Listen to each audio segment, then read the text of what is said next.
back to another episode of On the Way podcast with the boys. Today we're going to be talking about team sports and what's that like in traveling with the team and operating as a team, one unit. How it's a little different from your group and everything like that. Whether your friends is your team or if it's a second family in some cases and whatnot. Yeah, it should be a good one. So let's start off with Bashar. What's your team sport and how is that kind of an effect on you? Okay, so I played competitive soccer for 12 and a half years at a pretty high competitive level, and I did a ton of sports, but soccer was kind of my main sport. That's the one that I traveled with the team, and I did a lot of high intensity play with that. Um, yeah, pretty much I started with kind of recreational soccer in my community, Yeah. right, with some of my friends that I was growing up with in my elementary school, and then I started dabbling with competitive soccer and stuff, club work. I don't remember exactly how. It wasn't that competitive at the time, obviously, right? You're a little kid.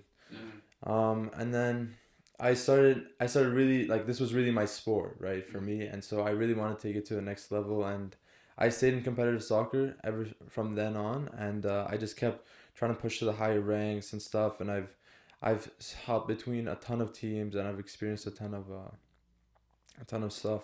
Who did you play for the most part at a kind of higher level? Well, my really high level was kind of pre high school and during high school, Mm-hmm. right? And that was for the club, the Villains, Okay. Calgary Nice. Villains, yeah. But I was like the highest level you can kind of go with soccer is kind of tier one, Yeah. right? There's different tiers, and tier one is the highest one. And I was tier one with clubs like the Blizzards. Mm. There's Eastside Memorial that I was on, and then Calgary Villains. Those were all tier one teams that I was playing for. I was just switching between them. I started off with the Blizzards, and then it was like Blizzard Santos, and then Wanderers, and then I went to Eastside Memorial, and then I officially ended with the Calgary Villains. Okay. I feel like everyone that I know that's played soccer has played for Blizzards at one point. Yeah, it's a pretty big club. Yeah, they kind of get a little bit of everyone on I was that gonna ask a team. question. Like what brought?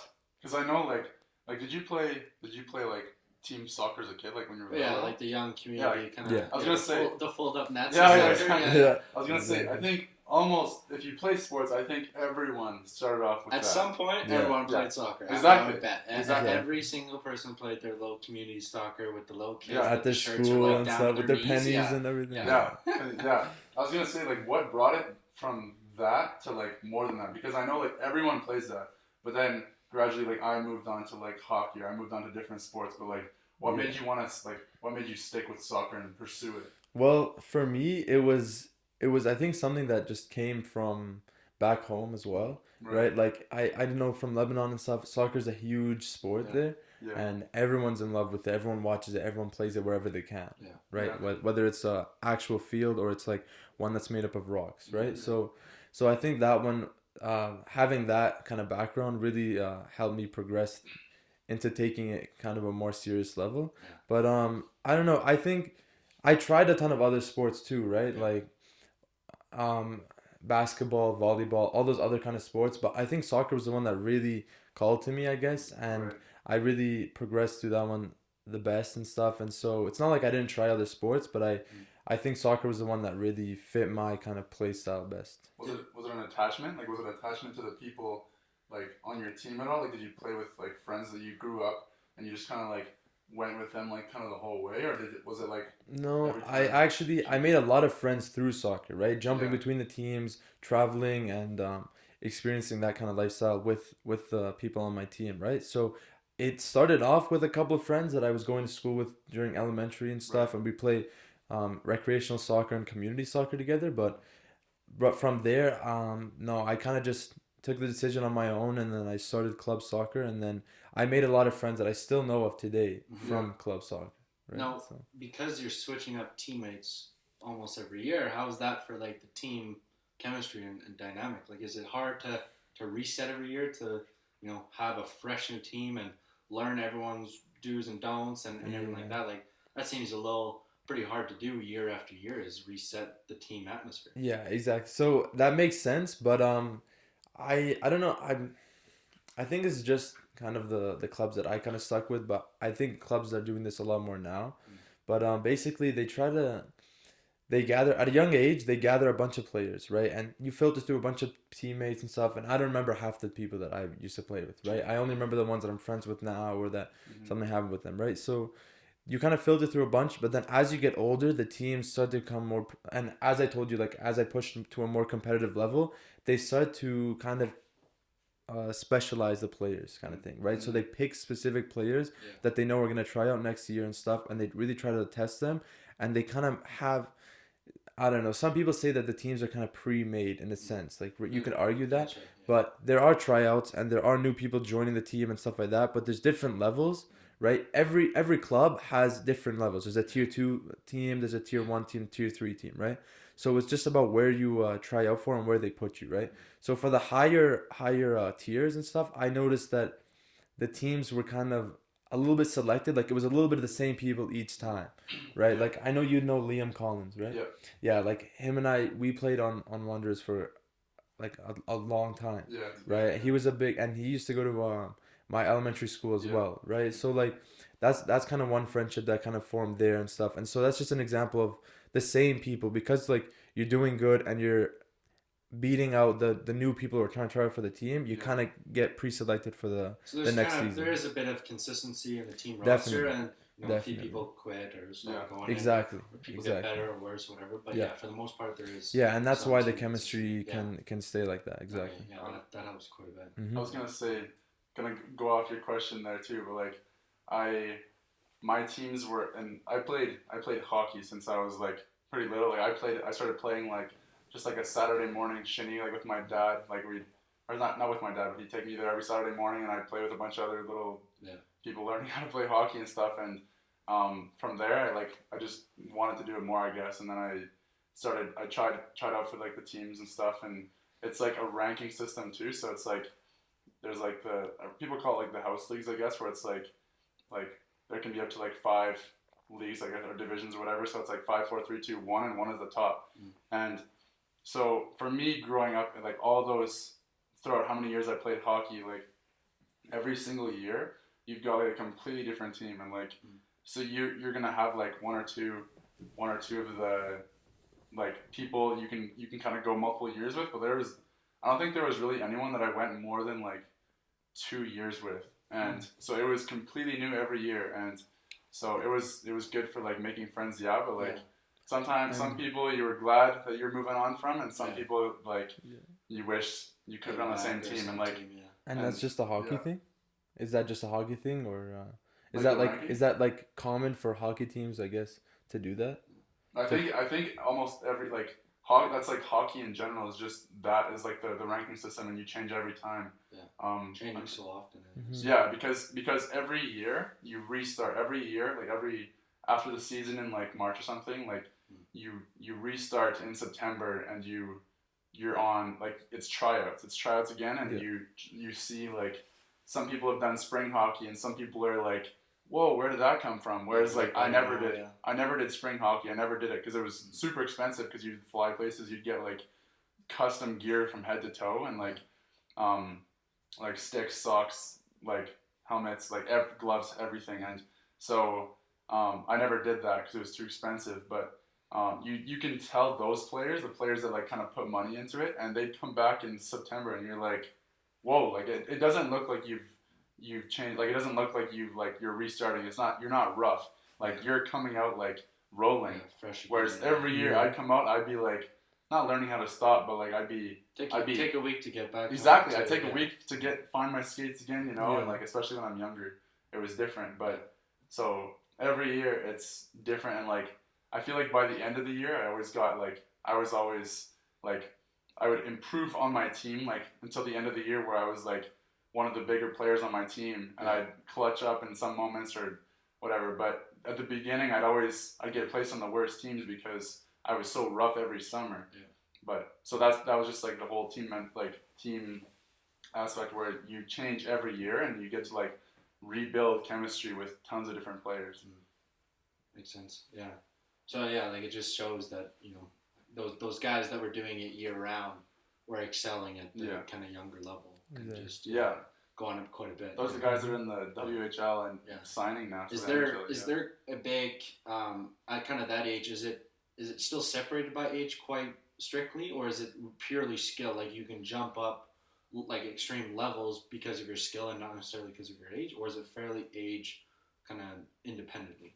Ours is there's 2 years, like you get like a 2 year thing. So there's like sections where it's like you go like I forget what the first one is. I think it's like Timbits, then it's Yeah. novice for 2 years or 2 or 3 years, and then it's Pee-wee for 2 years, bantam for 2 years, and then midget for two or 3 years, depending however long you play. Yeah. And like you can't go over that no matter your skill. So like you're in that even if you're like the best player in the team, until bantam you don't have the chance to go to AAA, AA. So yeah, I don't know. What about soccer? Well, yeah, for soccer, in the early stages, it's not really like, right? It's kind of age groups and stuff, and you kind of stick with that, kind of like Yeah. the hockey one. But I know for a fact that once you get into the higher levels and stuff, you can jump up a year or Yeah. two sometimes, I've right? heard of that, I think. Like sometimes you play with the younger people that Yeah. some of them will come up to your team and they'll play Yeah. as a sub or something like that, or Yeah. you'll go up to the coaches will call you up. Like I know I've been called up a ton of times to come and fill a spot in for a couple players on the older teams and stuff, right? For an important game or for a tournament or something, Yeah. right? So yeah, you can do that, but I think that comes more as you progress. Yeah, as you kind of get older, then Yeah, if you have the definitely. skill, then you're able to play. at Yeah, high levels. exactly. Talk a little bit about your Interesting. sport. Well, for skiing, it's very much age dependent until you kind of get to the level I'm at now. Yeah. So like up until you're kind of 16, 17 type thing, you can't really move out of that 2 year section. Yeah. Depending on how your skill is, it's literally by age. Isn't So- it that you like both soccer and Yeah, skiing it's are both U. like Yeah, so U it used to something. be different, and then they changed it down to U8, U10, Yeah, exactly. U12, U14, U16, and then Yeah. after that it's FIST. free reign. And then from once you kind of enter FIST, then you can excel based on your skill, which is kind of good because That's you nice. can you can go from You're not limited, basically. no, all you the can money. you can literally go from doing provincial races or national races to skiing World Cup in like 3 years. You could, Yeah. and some Europeans do that. But yeah, like it's just at that point also you're ranked internationally, so it's it's a lot larger of a competition scale. Is that a lot more pressure on you? Do you find? When you start off, when you're kind of 17, 18, you're not really thinking about the international because Yeah. there's so many people. Yeah. You're more thinking of building up your ranks in the provincial and then the national side of it. Yeah. And then kind of 18, 19, 20, 21 is literally all about your international ranking. Hmm. And the national doesn't really matter because there's not too many guys Yeah. left type thing. So you kind of, Yeah. at that point, you're looking at your international ranking with everyone. And at that point, you're just trying to get below 500, below 300, below 150, and then you can race World Cup. What about your team sports? I know you've played one or two. Yeah, I played volleyball in junior high. love that. I love volleyball so much. But yeah, I did a lot of the kind of spring camps at the Volley Dome type thing to help build skill. Like I don't know, I just enjoy playing it so much. It was a second kind of hobby for me. Yeah. And then I played it all through junior high. I made the junior team as a grade 7, which is there's only like 2 of us that made it, so that was a pretty big deal. Yeah.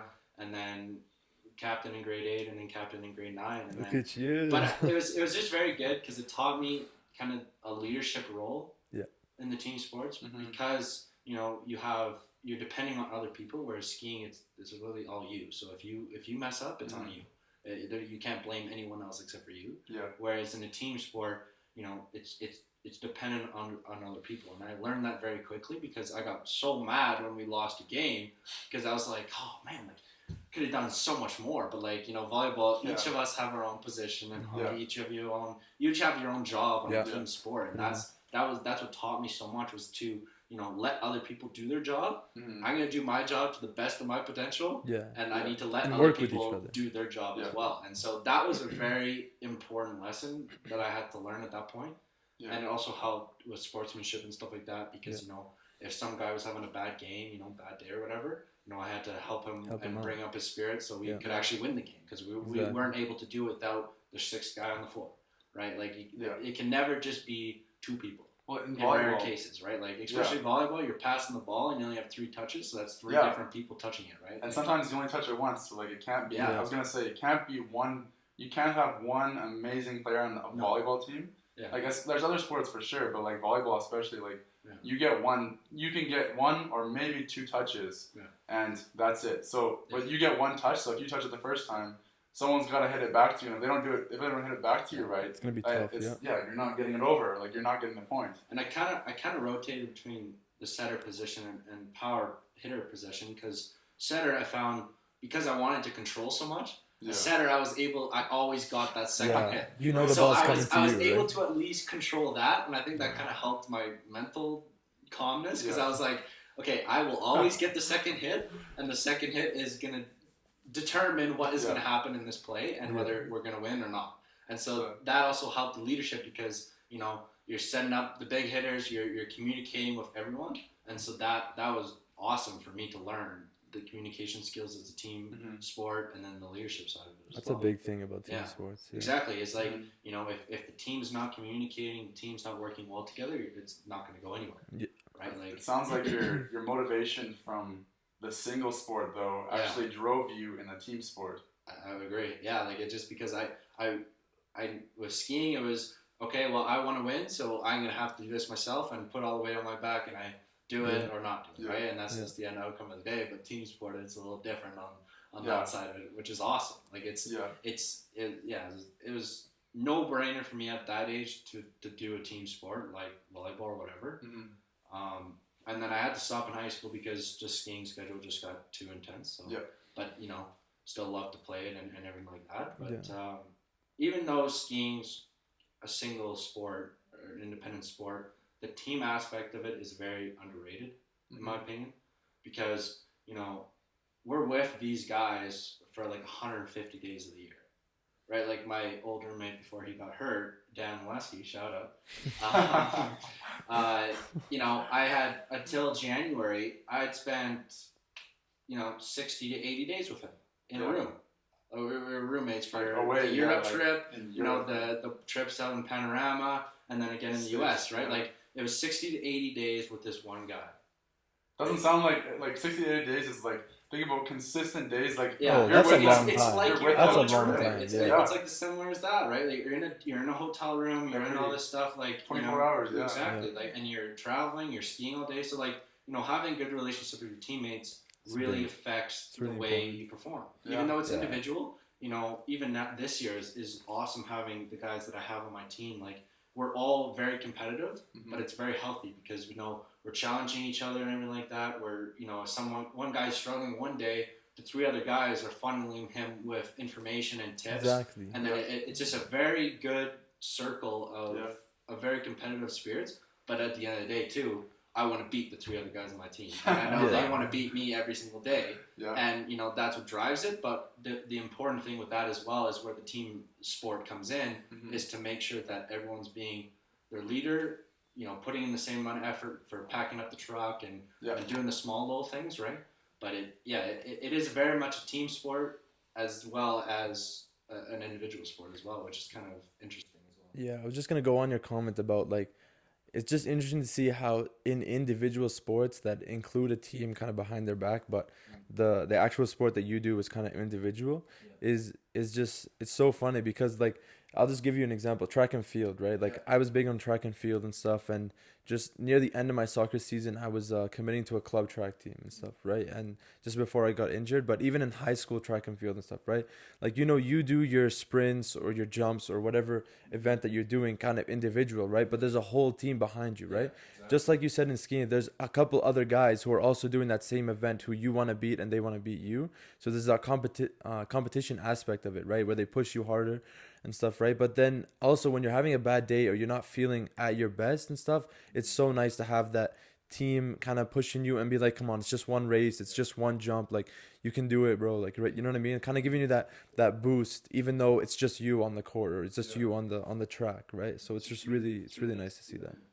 It's I think that's the thing with a lot of individual sports is that people think that it's just the one guy, but it's very much a team effort, and it's just for the actual sport, it's one guy controlling it, but for the lead up to that one moment, it's a big team, especially for track. Like you got all the coaches, you got the warm up, you got the therapists, you got all this stuff, you got you got all these people leading for that one guy, that one moment. And it's the same thing for team sports, right? It's just the outcome is now influenced by many people. That's the biggest difference. I have a question for you, and I guess Matt can answer this as well. How do you guys think coaches affect team sports or individual sports? Because I know there's a lot of players can have really bad experiences with coaches and really good experiences with coaches. And I think for a competitive level, like all of us have experience and stuff with and traveling with teams and stuff like that, I think it's really important to focus on what kind of relationship you have with your coaches. So what do you guys think about that? Well, for me, because again, we're spending 130 days with the coaches type thing. Like a year, right? Like we become very close and very open about everything. Like my coaches know exactly what's happening in my life, right? They know about the podcast, they know this and that. Like at a certain point as well, like I became very comfortable with past coaches to talk about like problems with relationships, problem with my parents. You know, like we would we could go out to Wings or some and talk about this stuff. Like we've came like with coaches, you come very close together, and you have that friendship. Really, at the end of the day, it's not even professional after spending so many days with them. It's one thing, and I think that's what makes the team a lot stronger. That much more enjoyable too. The coach is supporting all the athletes, and as well, but also putting in the hard comments. Pushing you when it's exactly right. Exactly. Like one of my coaches now, he drills me very hard on the comments and pushes me very hard, but he's also very personal and open about a lot of things. And it's that kind of balance which I think is awesome to have in a coach, and also just knowing what kind of athletes you have. Like it's a very fine balance, but the coach in some ways controls on how well the team does. Yeah, really, in my opinion. I think so. Like the coach sets the mentality kind of thing of 100%. Like how you see it. Like I know even like the Flames right now, they just got like a head coach switch, and it's like night and day. Like even like one of my bosses at work was saying like I'm projecting like within a month they're gonna be second place in their like league or whatever, and so like their mentality is like already switched. I watch them play and they're different. Like it's like I don't know if they say a magic thing or whatever, or if they're just like hard about it or something, but it just switched. All it takes is one big speech, and the team's motivated again. And right, like when you 100%. When you have a coach that's on you negatively all the time, and you don't take the time to do that personal stuff, to me that makes a big difference. Yeah. Right, and you hear it all the time in sports, and like the pro sports, you see it. Head coaches get fired all the time because it's not working. Well, that's what it is. The coach is controlling how well the team does. But right? I to a certain extent. Yeah. But if you have all this like super talented people and the team's not doing well, to me that's the coach. Yeah. I think 100%. It is super different though, because like your sport, like I know how many people does your coach? Like how many? There's people? 2 of us, and most days now there's 6 to 7 of us. So he's got 6 to 7. There's 2 coaches, right? So there's 2 coaches for 6 to 7 people. Yeah. So like I know there's like super small little things with skiing that you have to do and stuff. Like so there's lots to look at, and you need those 2 coaches. But and your coach can also look at the personal side because you're with him so much, and it's like almost develops like a friendship. It is different for sure. And then like say like professional sports, like you were talking about, like a football team, it's almost impossible for a coach to have a personal relationship with over 100 men. Like it's hard. Like he can have nicknames for them, but he can't know their personal life of everyone, because that is a lot for him. He's already got to deal with you have the head coach, right? And then you have the offense coach, you have the defense coach, you have the O-line coach. Right? That's more. I think that's more of a relatable thing. Is like your individual category coach. I'm sure has personal connection with you in some way. I'm not saying the head coach, because there's 100 people on your team, right? Like there's a lot of people on your team. So, but I think in those little sections, I think that those there's definitely room I think that's for more connection, the way to look at it, right? Because I think those little guys, little team coaches, control a lot more than just the head coach controlling everything. I think I don't know. Like you tell me, like your coach, your side coach type thing, or your strength coach, right? I'm sure that they have some sort of emotional connection with you, a personal connection. For me, team sports, it's been the coaches have kind of enforced the whole family aspect of like we are the family, and like the coaches are like they're I don't know, I don't want to like compare them, but like they're like an uncle or like a grandpa, like they're there, but like we're the family, like those are your brothers out there, and like you go and you like take a big hit for them because like they're your brothers, they're your family, but like I'd rather go to like one of my brothers about a problem than like my grandpa or my uncle. Like it's kind of like it's just like they still it's just they still have like 20 guys. Like each position coach will have like 20-ish guys, like sometimes less, sometimes more. But they're always communicating with the head coach. They have a lot to do. Like, but did they ask you how school's going? Did they ask you how your training's going? Most Like, I'm not saying you have to tell them your deepest secrets. And not stuff always. Like exactly. It's but rare, even but if they're asking you how school is going, are you on your marks? Is everything good at home? And all this little things. Do you still just those little comments? I truly think make a big difference in the coaching aspect of it all. Yeah. I think it's more just like what their job is, I guess. Like their job is to make sure you're doing good at school and make sure you're like doing good in training. Those are like the only two things they really ask. Like I think the personal stuff they kind of leave like for you to actually bring up to them. But like I know personally, like I wouldn't actually like go to one of my coaches for like a personal problem unless it like actually affected my like training, affected my schooling, affected something. But like I would go to like one of my brothers, one of the people on the team about your it, teammates, basically. or like my friends, or like whatever. I wouldn't really go unless it affected my sport. I wouldn't actually tell my coaches about it. Is it maybe because you haven't spent so much time with the coaches and everything? Like hey, would you feel comfortable going to talk to one of the coaches about something personal? Yeah, I think. Could be that as well, because you haven't spent a lot of time with these coaches so far. I still spent a lot of time with like Pete's, like our head coach from high school football, but I never actually like I still don't like talk to him about like personal stuff. I think that stuff is still like. I think there's a boundary that when it comes to teams. Team I think maybe it's just me. Like maybe it's a me thing, but like maybe it's my coaching. Like it's just time. Just the relationship I have with them. Yeah. Like personally, I didn't have that close a relationship with some of my coaches until like Calgary Villains was the only team that I really had a really strong relationship with the coach, and I think that's just because he really saw, because just before I joined Calgary Villains I was on Eastside Memorial, and that was just such a negative experience for me, and joining that and stuff, it brought me a lot of joy for the coach to really understand where I was coming from and kind of relate to me in that sense, kind of thing. Makes sense.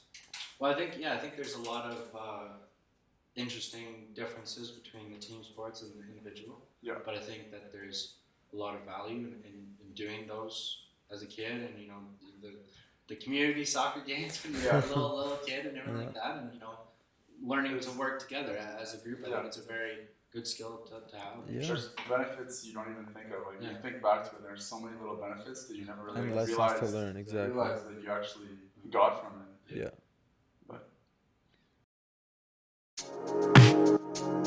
Thanks for watching On The Way Podcast. We hope you guys enjoyed. Make sure to subscribe, follow us on Instagram and TikTok. Take care.